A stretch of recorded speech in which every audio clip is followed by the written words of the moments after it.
अब 5 प्रश्न ऋषियों ने पूछ लिए। बोले महाराज अभी बैठ जाओ। सूत सूत महाभागा बदनो बदनाम्बरा कथाम भागवतीम पुण्याम यदा भगवान छुका। अब 5 उपाय आप बताइए। बोले कौन से? पहला उपाय, जीवों का कल्याण कैसे होगा? मान लो जीव ने भगवान को पाया, मान लो आपने भगवान को पाने की कोशिश की, लेकिन जीवों का सामर्थ्य गुणगान कैसे होगा? जीवों का सही जो कल्याण होना चाहिए वो कैसे होगा? बोले महाराज दूसरी बात, भगवान ने इस धराधाम पे कितने अवतार लिए, और तीसरी बात, भगवान के अवतार लेने का क्या प्रयोजन है? चौथी बात, बोले महाराज भगवान के जाने के बाद धर्म किसकी शरण में गया? और 5वां प्रश्न, बोले महाराज किसी की कथा सुना पाओ या ना सुना पाओ, लेकिन जहां मेरे गोविंद की कथा आए उस कथा को आप लोग विस्तार पूर्वक सुनाना। अब तो सुनो। अब जैसे इतना सुना वैसे सूत जी महाराज बोले भैया कल से बराबर प्रश्न ही प्रश्न किए जा रहे, कम से कम मुझे अपने गुरु को तो मना लेने दो। सबने कहा महाराज आपके भी गुरु होते? हम तो जिंदगी में पहली बार सुने, आपका भी कोई गुरु होता? बोले हाँ। बोले कौन था आपका गुरु? बोले मेरी गुरु तो सबसे पहले सुखदेव बाबा थे, और सुखदेव के गुरु स्वयं राधा रानी सरकार को मानते थे।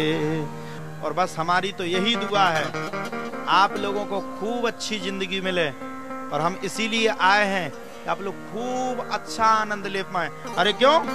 करोड़पतियों के खाते में लिखा क्या कि वो ही आनंद लें? क्या हम गरीबों के हाथ में नहीं लिखा? हम सब भी तो हकदार हैं, इसीलिए हम आए हैं। आप सब भी कथा सुनो, और पूरे विश्व में इसीलिए चैनल के माध्यम से पूरे संसार में आप लोग छाओ कि हमारा गांव भी डहर रहा था जहां पर हम लोगों ने इतनी बड़ी कथा करवाई थी। हमें आप सबसे कोई स्वार्थ नहीं है, ना कोई हम यहाँ पैसा कमाने आए। आप लोग विश्वास मानो, हम जितना यहाँ संघर्ष कर रहे, दिल की बात कह रहे, इतना हमने जीवन में कभी संघर्ष नहीं किया। हम किसी को भी नहीं टोक रहे, हम कह रहे आप लोग अगर आगे बढ़ रहे हो, आप सब लोग सनातनी हो, हिंदू हो, और अगर आप लोग पीछे हो, अगर आप लोग आगे बढ़ रहे हो, और अगर हमारी वहां पे जरूरत पड़ रही है, अगर हमारा सनातन धर्म हमारी वजह से आगे बढ़ रहा है, तो हम अपने धर्म को बचाने के लिए अपने प्राण तक की आहुति देने में कभी नहीं कतराएंगे। और सच्चा हिंदू होना यही कहता है, सच्चा हिंदू।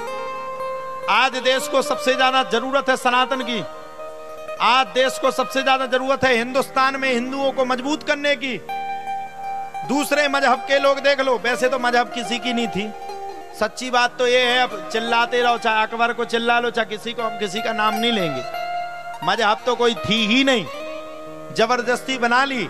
हिंदुओं में से निकल करके एन भली निकल जाओ, लेकिन बाप तो बाप है, और बाप तो बाप ही रहेगा।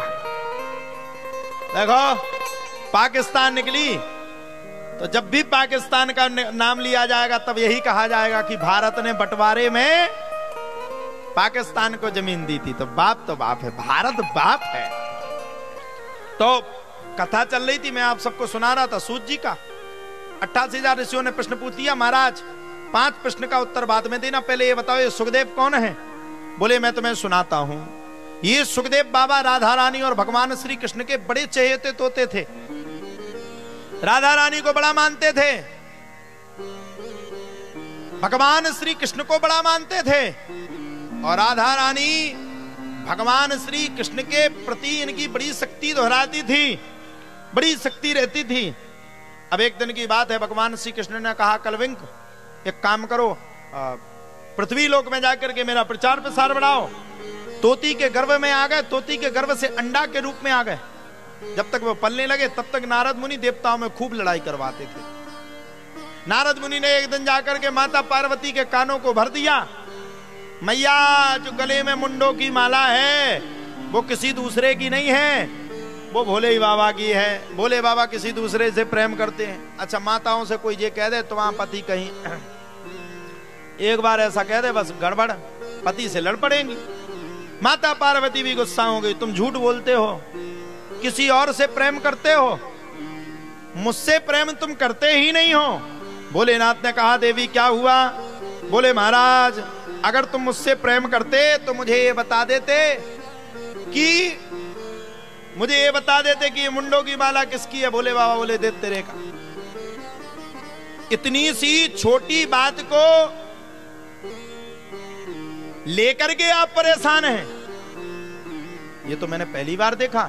ये मुंडों की माला किसी और की नहीं है पार्वती, ये मुंडों की माला तुम्हारी है। पूर्व जन्म में तुम्हारा जन्म, पूर्व जन्म में तुम्हारा जन्म सती के रूप में हुआ था। तुम्हारे अलावा किसी दूसरे की याद ना आए, मैंने इसलिए मुंडों की माला धारण की। अब तो पार्वती पीछे पड़ गई। महाराज आप कैसे तर गए, मैं कैसे नहीं तरी।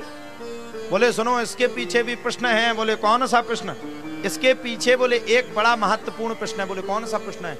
इसके पीछे बोले महाराज मैंने अमर कथा को सुना। अब पार्वती भी अमर कथा सुनने के लिए तैयार हो गई, लेकिन अमर कथा को नहीं सुन पाई।